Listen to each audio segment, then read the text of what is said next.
Welcome to Mexico Unexplained, where we will explore the magic, the mysteries, and the miracles of Mexico. This series presents information based partly on theory and conjecture. The podcaster's purpose is to suggest some possible explanation, but not necessarily the only ones to the subjects we will examine. Here is your host, Robert Bitto. Welcome, and muy bienvenidos to episode number 170 of Mexico Unexplained, where we examine the magic, the mysteries, and the miracles of Mexico. I'm your host, Robert Bitto. North of the great temple in the Aztec capital of Tenochtitlan stood the House of the Eagles, the headquarters of the special forces of the Aztec military, known as the Eagle Knights or Eagle Warriors. Outside the entrance to this magnificent building stood two statues that frightened the Spanish conquistadors, who were invited into the Aztec capital as honored guests of the Emperor Montezuma. Now lost to history, each clay statue depicted a man with a skull for a head and an angry expression on his face. In this angry expression, the jaw jutted out slightly so as to receive and swallow the stars at the break of dawn. The skull head was topped with a headdress made of owl feathers and paper banners. Around the necks of the statues were clay depictions of human eyeballs. Human bones from vanquished enemies served as ear spools. Both sculptures had red spots on them, symbolizing spattered blood. The astonished Spaniards made note of these impressive statues in their diaries and letters home, describing them as hideous and demonic. To the residents of the imperial city, these images were beautiful. The Aztecs explained to their European guests that these larger-than-life clay figures represented the powerful Mictlantecuhtli, god of death and ruler of the Underworld, called Mictlan. Mictlantecuhtli may be one of the oldest gods found throughout Mesoamerica. He has counterparts in cultures throughout ancient Mexico and existed in civilizations which predated the Aztecs. To the Zapotecs he was called Kedo. The ancient Maya called him Yumsimil or Apuk. The Tarascans called him Tihuime.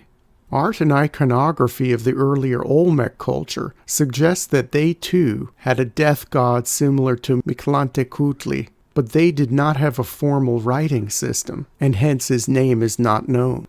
By the time of the consolidation of power of the Aztecs, Mictlantecuhtli's worship had been standardized throughout the empire, and he became one of the most powerful and influential gods at the time of the Spanish conquest. To the Aztecs, understanding Mictlantecuhtli begins not with death, but with the story of creation. The ancient Aztecs believed that the universe had existed in previous incarnations, often referred to as suns. At the time of European contact, the Aztecs claimed they existed during the fifth sun, as there had been 4 previous universes or existences that had been destroyed before. The god of the underworld, Mictlantecuhtli, played a key role in the fifth sun, or the current reality in which the world presently exists. There are several variations to the creation of this fifth incarnation, and the general story also involves perhaps the most widely known and recognized god in ancient Mexico, Quetzalcoatl, or the feathered serpent. For more information on Quetzalcoatl, please see Mexico Unexplained episode number 100. In the creation story, Quetzalcoatl went down to the underworld after the destruction of the fourth sun to gather together materials to build a new fifth universe. In this new realm would live humans, and the feathered serpent god went down to Mictlan, looking for bones of creatures from the previous world to fashion into mankind. At this time, between worlds, Mictlantecuhtli lived peacefully in Mictlan, in a house with no windows, along with his wife, Mictlantecuhtli. His wife, also known as Lady Death, was celebrated in her own right by the Aztecs in the 9th month of the year, with those celebrations eventually forming the foundation of modern Day of the Dead observances found throughout central and southern Mexico. The Lord of Death and Lady Death lived in their windowless home with their familiars and companions, spiders, owls, and bats. Mictlantecuhtli resented the presence of Quetzalcoatl in his space and decided to throw obstacles in his way to prevent him from creating humans and the new fifth sun. The underworld god told Quetzalcoatl that he would let him gather the bones only if he would blow a conch shell like a trumpet 4 times while he walked around Mictlan.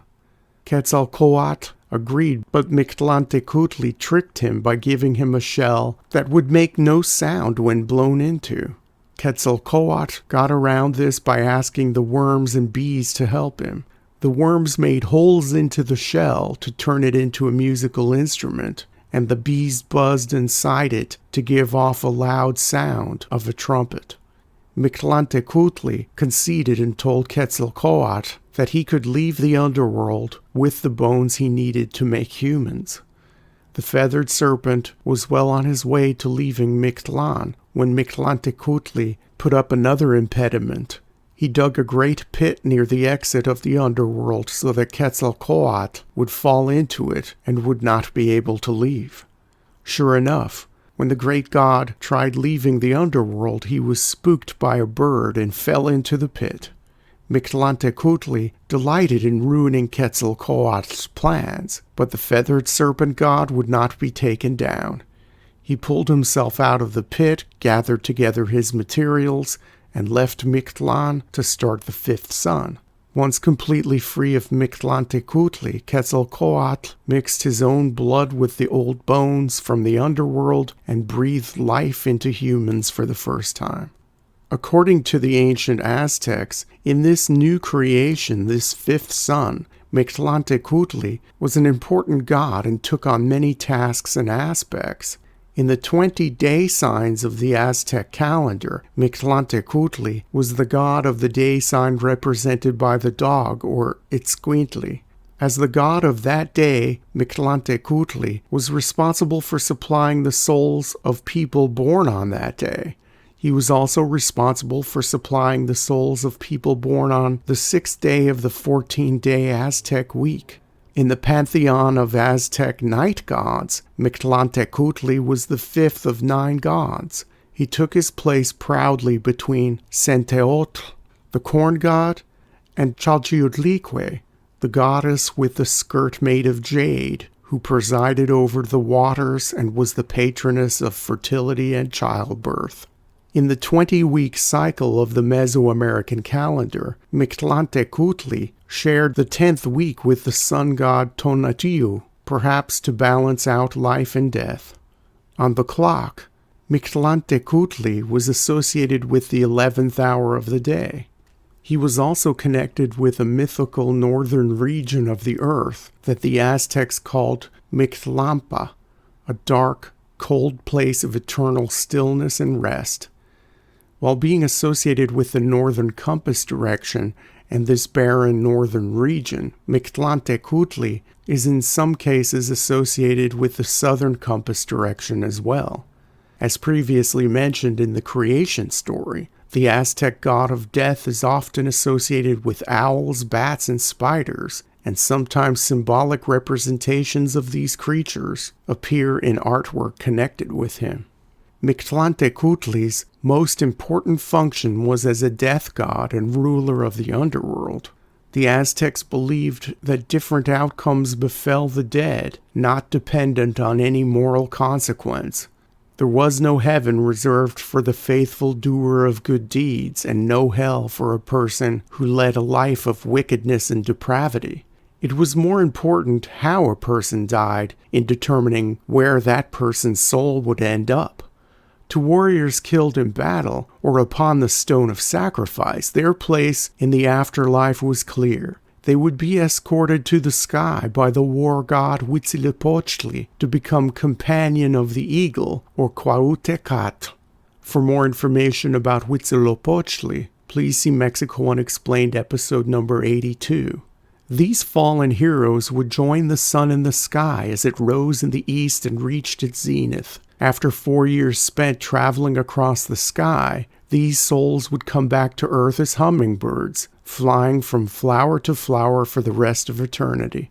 Those women who died in childbirth picked up where the companions of the eagle left off. Their souls resided in the heavens as well, and would accompany the sun for the rest of the journey through the sky, from its zenith to sunset.